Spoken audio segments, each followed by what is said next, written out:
They cut me off for being lazy, then saw me on the Billionaire news alert. No more handouts until you land a real job, Dad said, his voice flat like he was reading off a script. Mom didn't say anything, just slid a folded one out across the kitchen table. Right then, like it was timed, a news alert lit up my phone screen. Youngest self-made billionaire reveals identity. And then boom, my face popped up. They both went still, like someone hit pause on a movie. But before I dive into all that, let me say this. I've noticed the channel's been slowing down a bit lately. If you're here and you like these stories, hitting that subscribe button is the easiest way to show support. It's fast, it's free, and it really helps keep this community growing strong. Go ahead. Read it, I said, not trying to show much emotion. I wasn't asking them to fund some lazy dream. I just wanted them to trust me a little longer. I'd been putting in the work, grinding away for years behind closed doors, pouring everything I had into building an app, every spare minute, every ounce of energy. It all started back in college, in that cramped dorm room.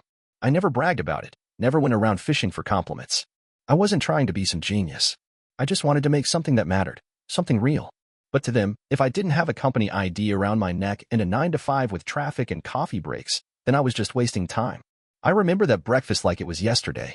Dad folded up his newspaper with this dramatic sigh, like he was performing for an audience. I almost laughed at how over the top he was. He looked at me over the rim of his glasses like I'd robbed a bank or something. Mom placed her teacup down gently, opened a drawer, and pulled out another piece of paper. No more support until you get a real job, Dad repeated, firmer this time. No more free rides. Playtime's over. Then Mom handed me the one ad like she was delivering divorce papers or a court summons. I didn't say a word, just stared down at it. It was an ad for a cashier job at a nearby grocery store. You need some structure, she said with this weird little smile that didn't reach her eyes. You need to be out in the world, not holed up in your room on that computer all day. And just like that, that old familiar shame crept in, the kind you feel when you're a kid and your parents are disappointed in you for something you don't even think is wrong. But before I could come up with a response, Dad's phone buzzed. He glanced at it, brows pulling together. Breaking news, he muttered, almost absent-mindedly. Then he started reading it aloud, not expecting it to matter. Youngest self-made billionaire reveals identity. After 2 years of anonymity, he didn't even finish the sentence. His voice just stopped. My chest was pounding. It was finally happening. The startup I'd built, an AI-powered productivity and time management platform for remote teams, had just sealed a massive merger with a major tech giant. Our legal team had kept me behind the curtain until all the contracts were finalized, and the press embargo lifted at exactly 8 a.m. It was now 8:13. Dad kept scrolling, slower this time. Mom leaned in, trying to get a better look. And then the photo came up. It was me. A candid shot from last year, hoodie on, holding a tablet, laughing with the small team I'd built from scratch. The headline stamped across the image like a gold medal. Logan Bennett, 26, creator of Nexera, valued at $2.3 billion after acquisition. They froze. Dad just stared at the screen, blinking like he didn't believe what he was seeing. Mom's mouth opened, but no sound came out. I didn't rush to fill the silence. I just watched them for a moment. Then, like something inside me had finally clicked, I stood up, picked up the one ad, pushed it gently back across the table toward Mom. Sorry, I said, keeping my voice calm. I'm not really available for entry-level work right now. I walked out before either of them could respond. My car was already packed. I had a flight to San Francisco that afternoon to meet with the new board. But that breakfast? That was just the beginning. When I touched down on the West Coast, my phone was blowing up. Old classmates, people I hadn't heard from since high school, were suddenly texting me like we'd been best friends all along. Distant family members I barely remembered sent over-the-top messages, full of flattery and fake awe. But what really threw me were the missed calls. Dozens. From my parents. I ignored them for a while. I needed some space to breathe. My world had completely flipped in a single morning. Interviews were coming in nonstop. Forbes, Business Insider, Time. Everyone wanted a quote, a backstory, a soundbite. I was suddenly sitting in boardrooms with people who wouldn't have given me the time of day 6 months ago. But even with all that happening, at night, lying alone in my hotel suite, I kept hearing my mom's voice. That soft, forced smile she had when she handed me the one ad. The sharp certainty in my dad's tone when he told me to get a real job. I kept wondering, were they embarrassed now? Ashamed? Or just scared because they realized they'd lost their grip on me? 1 week after the big reveal, I finally picked up one of Mom's calls. Logan, Mom whispered, barely catching her breath. Oh my God. We saw everything, sweetheart. We're so proud of you. Proud? I didn't know whether to laugh, cry, or just hang up. Where was all this pride when I was scraping by on instant noodles and burning through 18-hour workdays? Where was it when they laughed off my startup and dismissed it as some silly hobby? Then Dad got on the call. And for once, he didn't have anything smug or sarcastic to say. He tried asking about the business, how I built it, how I managed to keep it all under wraps. I gave short, polite answers, but I kept my guard up. Then he said something I never thought I'd hear from him. We were wrong. I'm sorry. It wasn't a grand gesture, but it was something. They asked when I might come home, if we could all see each other again. And honestly, I wasn't sure how to answer. A part of me really did want to forgive them. But another part, the part still carrying the sting of every time they doubted me, just couldn't forget how easily they gave up on me. But this wasn't a revenge story. It wasn't about making them feel small. It was about growth, change. In the weeks that followed, I found myself thinking hard about the kind of daughter I wanted to be, and even more than that, the kind of person I wanted to become. Fame shines a bright light, but it doesn't keep you warm. And money, it gives you freedom, yeah, but it doesn't patch up emotional bruises. So I kept some distance. I didn't cut them off, but I didn't run back into their arms either. I needed time to see things clearly, not through bitterness, but through perspective. Then, one evening about 2 months later, I got a letter. A real one. On thick, cream-colored paper. It was from Caleb, my little brother. 16 years old, still living at home. He wrote, "Logan, you're my hero. I know Mom and Dad made some mistakes, but I saw everything you did. I want to be like you one day. I believe in you. I always have." That letter hit me like a gut punch. Not in a bad way, but because out of all the praise and media attention I was getting from total strangers, this meant the most. I booked a flight that same night. Didn't tell anyone. I didn't want a press crew at the gate or headlines announcing my return. I just wanted to walk in quietly as me. When I pulled up, the house looked smaller than I remembered. Or maybe I'd just grown too big for it in more ways than one. I stepped through the front door. Mom was at the sink. She turned around, startled, then her eyes welled up. "Logan, you're home." I nodded. Technically, I was, but it didn't feel like home anymore. I glanced around, expecting that awkward silence, the weird small talk. But then I saw Caleb at the top of the stairs. He bolted down and hugged me like I was wearing a cape. Mom motioned for me to sit, and soon after, Dad came in from the garage, looking like he'd seen a ghost. They started talking. I let them. I just listened, quietly. I told them I wasn't mad, just processing, and that I needed time. Then they said something I hadn't expected. They'd been seeing a counselor, working through their mistakes, trying to understand how they'd failed me, trying to be better. And that's when I realized this wasn't the final chapter for us, just a new one. Then, in true dad fashion, still a little awkward, he reached into a drawer and pulled out the same old one ad. This time, he actually chuckled. "Guess we kinda missed the mark on that one, huh?" I cracked a small smile. Just a bit. But let's be clear, things weren't magically fixed. Not even close. Because the more I opened myself up, the more something started to feel off. I began noticing little bits of sensitive company info showing up at places it never should have. Details about Nexera, internal stuff, leaking into public spaces. At first, I brushed it off. A couple of strange lines in a podcast transcript I didn't remember recording.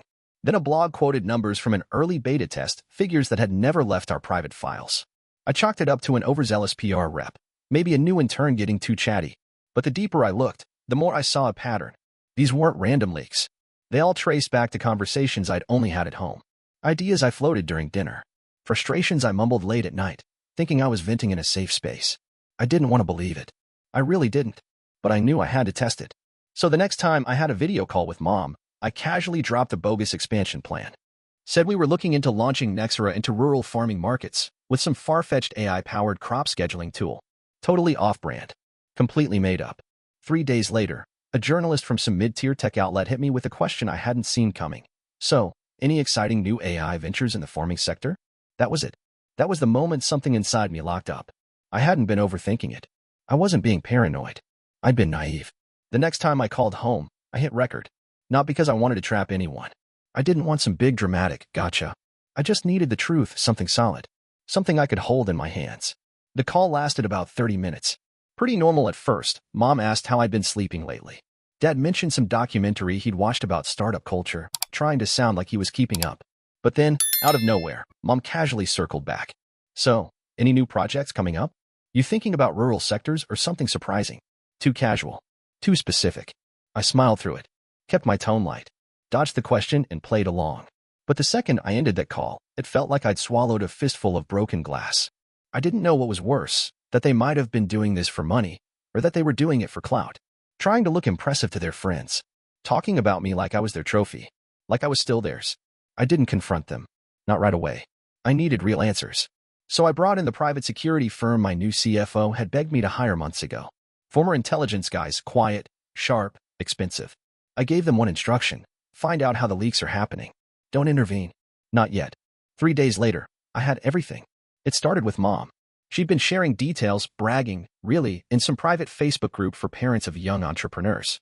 Nothing crazy at first, but enough to raise eyebrows. The real issue? Dad. Turns out he'd been feeding exclusive tips to an old golf buddy, a guy who ran a local radio show and dabbled in amateur tech gossip. That guy? He'd been passing everything to a digital media firm that specialized in spinning insider whispers into viral posts. Just like that, my parents had turned me into a talking point. A pipeline. Their lottery ticket again. They never asked for money. They didn't steal passwords or hack anything. But they shattered something deeper. My privacy. My trust. My peace. And all for a few shady checks and a moment or two in the local limelight. When I finally confronted them, it wasn't loud. No yelling. No drama. I invited them to lunch. Quiet little bistro near my office. They showed up all smiles. Mom was overdressed like she was meeting a publisher. Dad kept checking his watch like someone expecting big news. I started soft. Told them how much I appreciated their apology back then. How encouraging it had been to see them trying. Then I pulled out a thin folder. Set it gently on the table. Inside, screenshots, transcripts, logs, snippets from those radio shows. Connections drawn out, all leading back to them. Mom went completely still, like she'd stopped breathing for a second. Dad's face turned gray. I didn't need to raise my voice. The silence did all the work. Dad spoke first. Said it wasn't meant to be harmful. He was just proud. Just sharing a few things with a friend. Mom said she didn't realize how far it had gone. Claimed she didn't know the impact. I asked them one question.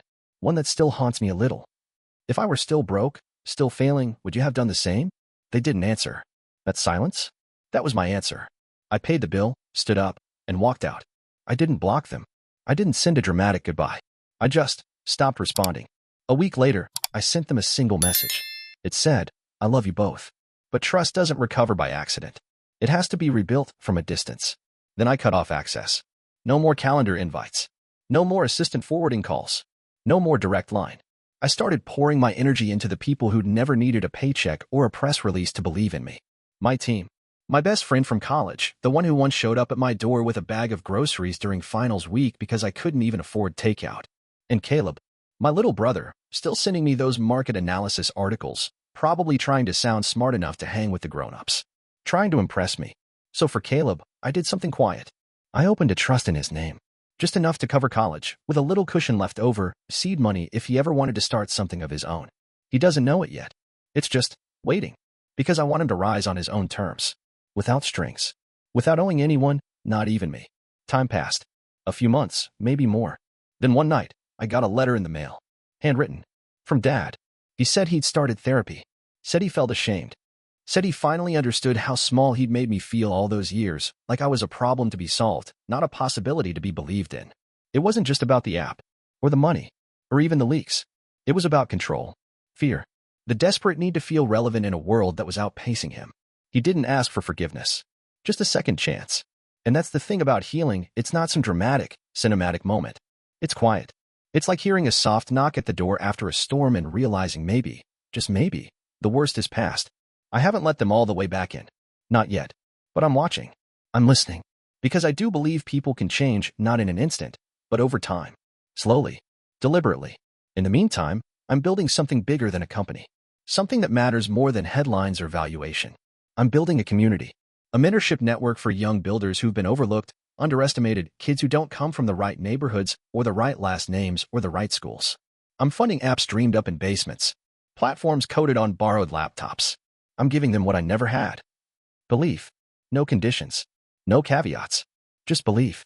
Because I remember what it felt like, sitting at the kitchen table, gripping your dream in one hand and your self-doubt in the other, wondering if anyone out there would ever see what you were trying to build.